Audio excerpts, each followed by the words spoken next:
கணபதி என்றிட கலங்கிடும் வல்வினை, கணபதி என்றிட காலனும் கைதொழ, கணபதி என்றிட கர்மமும் அகல்வதால், கணபதி என்றிட கவலை ஒன்றில்லையே.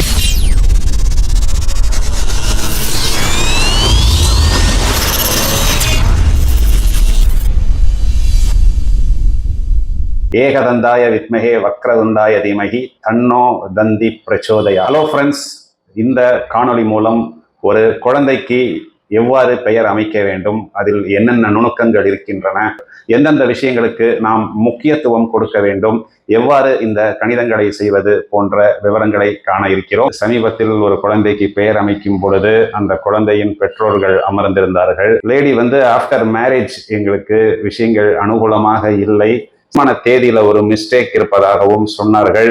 நீங்கள் நியூமராலஜி பிரகாரம் கணக்கு பண்ணி அந்த திருமண தேதியை பற்றி ஏதாவது தகவல் கொடுக்க முடியுமா என்று கேட்டார்கள். அப்போ நான் கேட்டேன், உங்க டேட் ஆஃப் மேரேஜ் சொல்லுங்க அப்படிங்கும் பொழுது அந்த சார் என்ன பண்ணினாரு, சார் என்னுடைய date of marriage 3rd May 3/5/2015 என்று சொன்னார். அந்த அம்மா உடனே சார் எங்களுக்கு மேரேஜ் நடந்தது 5th March 5/3/2015. இவர் சொல்ற அந்த 3/5/2015ல இவருக்கும் வேற எந்த லேடிக்கும் மேரேஜ் ஆச்சுன்னு எனக்கு தெரியாது அப்படின்னு சொன்னாங்க. ஸோ இதுல திருமண தேதியை மட்டும் கேட்கும் பொழுது ரொம்பவும் உஷாராதான் நான் கேட்கணும்னு நானே முடிவு பண்ணிக்கிட்டேன். ஏன்னா நம்ம திருமண தேதியை கேட்க போய் இதனால அவங்களுக்குள்ளார எதுவும் குழப்பங்களோ பிரச்சனைகளோ வரக்கூடாதுன்னு. பதிவு கொஞ்சம் நீளமான பதிவு, அதனால ஒரு ரிலாக்ஸ் பண்றதுக்காகத்தான் நான் இப்படி ஓபன் பண்றேன்.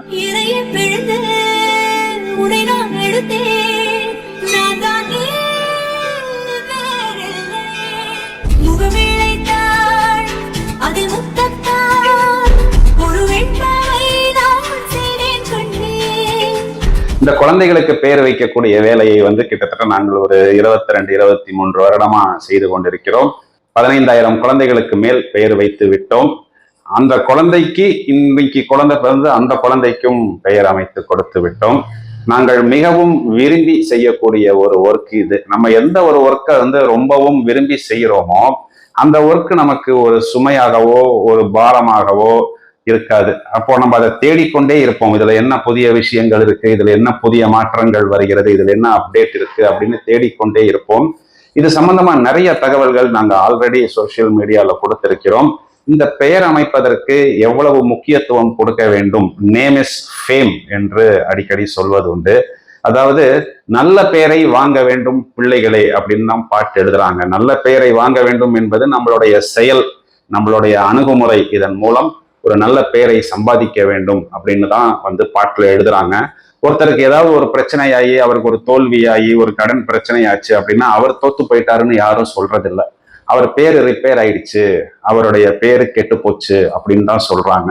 ஸோ இந்த பெயர் அப்படிங்கிறது ஒரு ரொம்பவும் முக்கியத்துவம் வாய்ந்தது. நமக்கு கிடைக்காத வெற்றிகள் நம்மளுடைய குழந்தைகளுக்கு கிடைக்கணும் அப்படிங்கும் பொழுது அந்த பெயருக்கு எந்த அளவுக்கு முக்கியத்துவம் கொடுக்கும். இந்த பதிவை ஒரு ஹஸ்பண்ட் அண்ட் ஒய்ஃப் பாக்குறீங்க.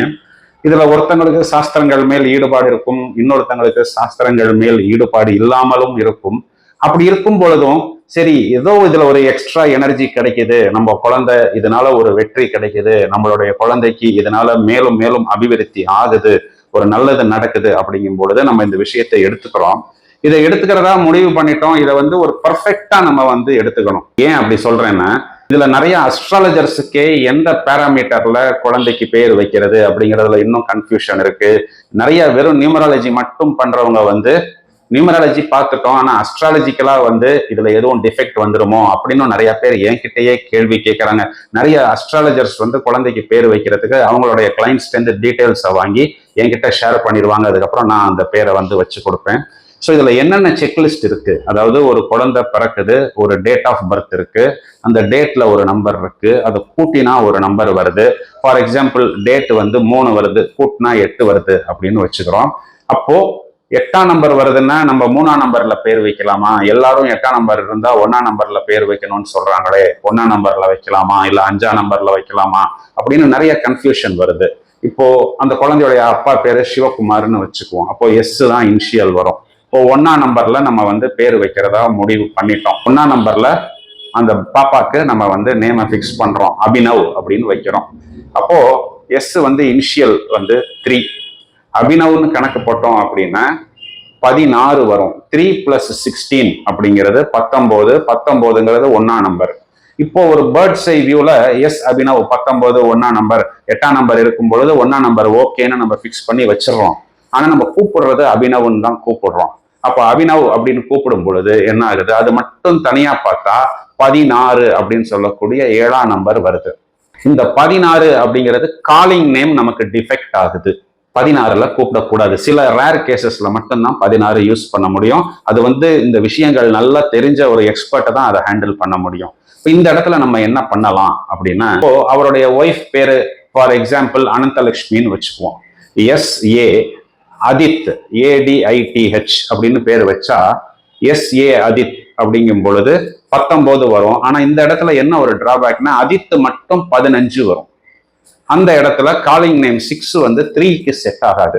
இப்போ அவருடைய அப்பா பேரு வந்து ராமலிங்கம்னு வச்சுக்குவோம். RS அப்படிங்கும் பொழுது 5 வருது. அப்ப நமக்கு 19 வரணும். பேரு மட்டும் 14 அகிலன் அப்படின்னு வைக்கலாம். RS அகிலன் அப்படின்னு பேர் வச்சா 19 வரும். அகிலன் அப்படின்னு தனியா கூப்பிட்டா அது மட்டும் காலிங் நேம் 5 வரும். அப்படி இல்லை, எனக்கு டபுள் இனிஷியல் வேணாம், ராமலிங்கம் செந்தில் குமார் அகிலன் எழுதுறதுக்கு பெருசா இருக்குன்னு அவங்க ஃபீல் பண்ணினாங்கன்னா இந்த நேமை வந்து டபுள் நேமா வைக்கணும். எஸ் வந்து 3, 16 அப்படிங்கிறது வந்து காலிங் நேம். அந்த 16ல காலிங் நேம் வரக்கூடாதுன்னு சொல்லிட்டேன். அதை நம்ம வந்து 2ஆ பிரேக் பண்ணிக்கலாம். எப்படின்னா 10 + 6 இல்ல 9 + 7 அப்படி இல்லைன்னா 12 + 4. 12 + 4ல கூட நம்ம வச்சுட்டு அந்த 12 வந்து காலிங் நம்பர்ல வச்சிடலாம். இப்போ 12ல வந்து ஒரு நேம் சொல்லலாம். For example Aadhan. S Aadhan Raj அப்படின்னு நம்ம பேர் வைக்கிறோம். ஆதன் அப்படிங்கிறது 12 வரும். அது முருகனுடைய பேரு. ராஜுங்கிறது செகண்ட் நேம். இப்போ நம்ம ஃபர்ஸ்ட் நேம் ஆதன்னு கூப்பிடும் பொழுது அதைத்தான் எல்லாருமே கூப்பிட ஆரம்பிப்பாங்க.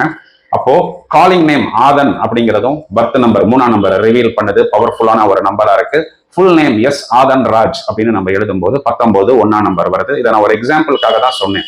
எந்த இடத்துல டபுள் நேம் வருது, எந்த இடத்துல சிங்கிள் நேம் வருது, எந்த இடத்துல டபுள் இனிஷியல் வருது அப்படிங்கிறது நம்ம பேசிக்கலா டிசைட் பண்ண முடியாது. அந்த ஜாதகத்தை வச்சுதான் முடிவு பண்ண முடியும். அந்த லக்னத்துக்கு எந்த கிரகங்கள் எப்படி அமைஞ்சிருக்கு, அந்த நம்பர்ஸ் எப்படி இருக்குங்கிறத பேஸ் பண்ணி தான் நம்ம இதை டெசிஷன் எடுக்க முடியும்.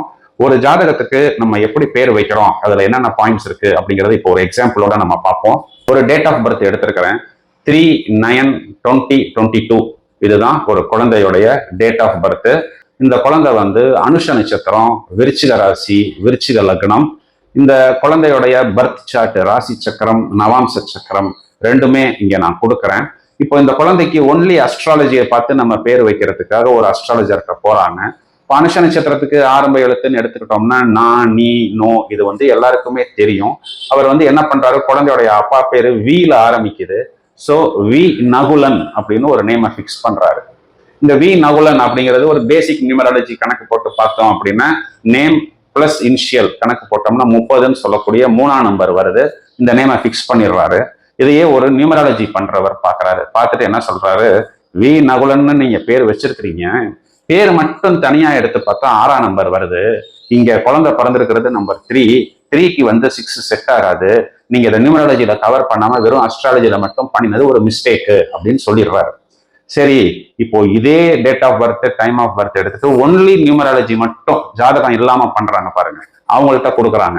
அவர் வந்து என்ன பண்ணிடுறாரு அப்படின்னா, இதே குழந்தைக்கு பேர் வைக்கும் பொழுது இந்த நட்சத்திரத்துக்கு என்னங்கிறது ஆரம்ப எழுத்து, வி வந்து இனிஷியல், வி நவ்யுக் அப்படின்னு ஒரு நேமா ஃபிக்ஸ் பண்றாரு.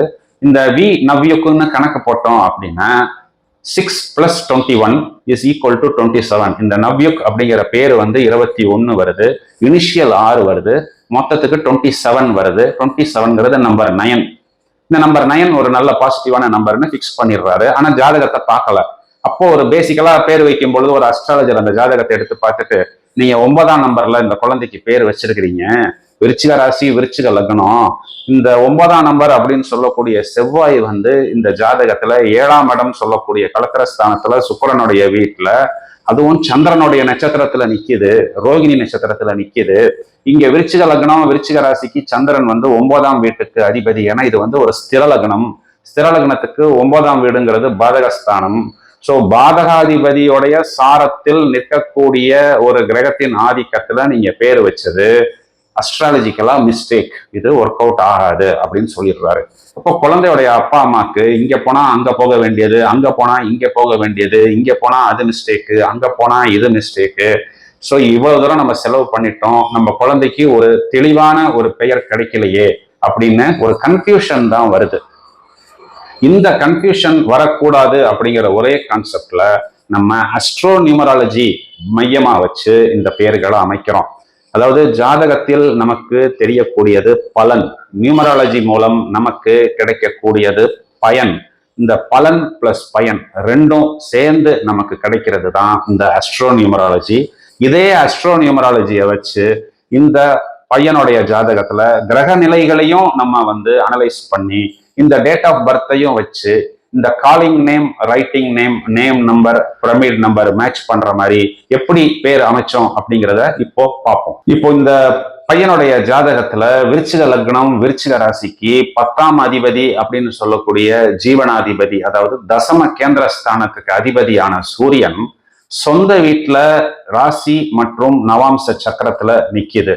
பொதுவா ஒரு கிரகமானது ராசி மற்றும் நவாம்சத்தில் சொந்த வீட்டில் இருக்கும் பொழுது இதற்கு வர்க்கோத்தமம் அல்லது பாரிஜாத யோகம் அப்படின்னு சொல்லப்படுவது உண்டு. இது ஒரு எக்ஸ்ட்ரா பவர். அப்புறம் இதே சூரியன் இந்த ஜாதகத்துல சிம்ம ராசியில சுக்கிரனுடைய சாரம், சுக்கிரனுடைய நட்சத்திரத்துல நிக்குது. இந்த நட்சத்திராதிபதி அப்படின்னு சொல்லக்கூடிய சுக்கிரனும் அதே 10ஆம் வீட்டில் அமர்ந்திருக்கிறது. அப்போ ராசியாதிபதி, நட்சத்திராதிபதி அதே வீட்டில் இருக்கிறது, பாரிஜாத யோகமாகவும் வருகிறது. இந்த 3 and 9 காம்பினேஷனுக்கு நம்பர் 1 ஒரு ஃபர்ஸ்ட் சாய்ஸ் பேர் வைக்கிறதுக்கு. ஸோ இந்த சூரியன் இந்த ஜாதகத்துல டபுள் டெபாசிட் பலம் பெற்று இருக்கு. இந்த குழந்தையோடைய ஒரு பிரைட்டான ஃபியூச்சருக்கு 1ஆம் நம்பர்ல நம்ம நேமை ஃபிக்ஸ் பண்ணும் பொழுது 200% அது பாசிட்டிவா இருக்கும். இப்போ அடுத்தது இதே பாயிண்ட்டுக்கு வருவோம். இந்த குழந்தைக்கு இனிஷியல் வி, அந்த விங்கிறத நம்ம மாற்ற முடியாது, ஏன்னா அது அவங்க அப்பா பேரு. இப்போ வியோடைய பவர் 6. இப்போ 1ஆம் நம்பர்ல ஃபார் எக்ஸாம்பிள் 19ஆம் நம்பர்ல நம்ம பேர் வைக்கணும்னு முடிவு பண்ணிட்டோம். இப்போ வி அக்ஷய் அப்படின்னு நம்ம பேர் எழுதுறோம். ஒரு எக்ஸாம்பிளுக்கு தான் இதை சொல்றேன். இப்போ வி அக்ஷய் அப்படின்னு கணக்கு போட்டா அது 19 1ஆம் நம்பர் வரும். ஆனா அக்ஷய் அப்படின்னு தனியா கூப்பிட்டா அது 13ஆம் நம்பர், 4ஆம் நம்பர் ராகுவோடைய ஆதிக்கத்தில் வரும். சோ இந்த இடத்துல காலிங் நேம் டிஃபெக்ட். இப்போ ஜாதகத்துல உள்ள கிரக நிலைகள் பிளஸ் டேட் ஆஃப் பர்த்ல இருக்கக்கூடிய நம்பர்ஸை வச்சு 1ஆம் நம்பர்ல நம்ம நேமை ஃபிக்ஸ் பண்ணணும்னு முடிவு பண்ணிட்டோம். இனிஷியல் வி இதனுடைய வேல்யூ 6, நேம் மட்டும் 13ல வரக்கூடாது. இந்த 13ங்கிறத நான் 2ஆ பிரேக் பண்றேன். 10+3 இப்போ 22வா இருக்கு அப்படின்னா இதை 10+12.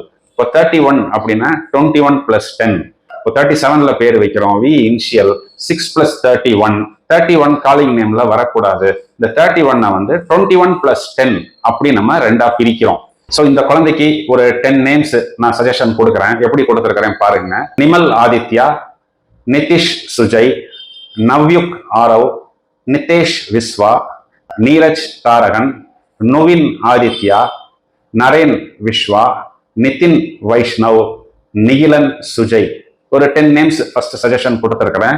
இப்ப கொடுத்த இந்த 10 நேம்ஸும் எப்படி கொடுத்துருக்கிறேன் அப்படின்னா, அந்த first name for example Nimal அப்படிங்கிற நேமை மட்டும் எடுத்தாலோ, இல்ல நிதின் அப்படிங்கிற பேரை மட்டும் நம்ம எடுத்தாலோ, இல்ல நிகிலன் அப்படிங்கிற பேரை மட்டும் எடுத்து கூப்பிட்டாலோ, அந்த ஒரு நேமை கூப்பிட்டாலும் அது பவர்ஃபுல்லாக இருக்கும். காலிங் நேமும் பவர்ஃபுல்லாக இருக்கும். வி நிமல் ஆதித்யா அப்படிங்கிற ஃபுல் நேமை யூஸ் பண்ணினாலும் இது பவர்ஃபுல்லாக இருக்கும். இதுதான் மோஸ்ட் பவர்ஃபுல் நியூமராலஜி. எந்த ஆங்கிள் இந்த நேமை பார்த்தாலும் பிளஸ் மட்டும்தான் சொல்ல முடியும், யாருமே மைனஸ் சொல்ல முடியாது. இப்போ ஒன்லி நியூமராலஜி பார்க்கறவங்க 3 and 9 காம்பினேஷனுக்கு நம்பர் 1 ஃபர்ஸ்ட் சாய்ஸ் அப்படின்னு சொல்லிடுவாங்க. ஒரு பெரிய அஸ்ட்ராலஜி ப்ரொஃபஸரா இருக்கட்டும், அவர் என்ன சொல்ல போறாரு? விருச்சிக லக்னம், விருச்சிக ராசி, ஜீவனாதிபதி சூரியன், 10ஆம் வீடு, சொந்த வீட்டுல ஆட்சி, ராசி நவாம்ச சக்கரத்துல சொந்த வீடு. இதை விட பெஸ்ட் பிளானட் இந்த ஹாரோஸ்கோப்ல எடுக்க முடியாது. ஸோ எல்லா ஆஸ்பெக்ட்லையுமே நம்ம எதிர்பார்க்கிற நமக்கு கிடைக்காத வெற்றியா இருக்கட்டும், நமக்கு கிடைக்காத ஒரு மகிழ்ச்சியா இருக்கட்டும், கிடைக்காத ஒரு உயர் பதவிகளா இருக்கட்டும், நம்மளுடைய குழந்தைகளுக்கு கிடைப்பதற்கு இதுதான் பெஸ்ட் சாய்ஸ். நான் சொன்ன இந்த விஷயங்கள்ல பல நுணுக்கங்கள் இருக்கு. நான் ரொம்ப காம்ப்ளிகேட்டடா எக்ஸ்பிளைன் பண்ண ஆரம்பிச்சேன் அப்படின்னா அது ரொம்ப அஸ்ட்ராலஜிக்கல் கால்குலேஷன்ஸ் ஆயிடும்.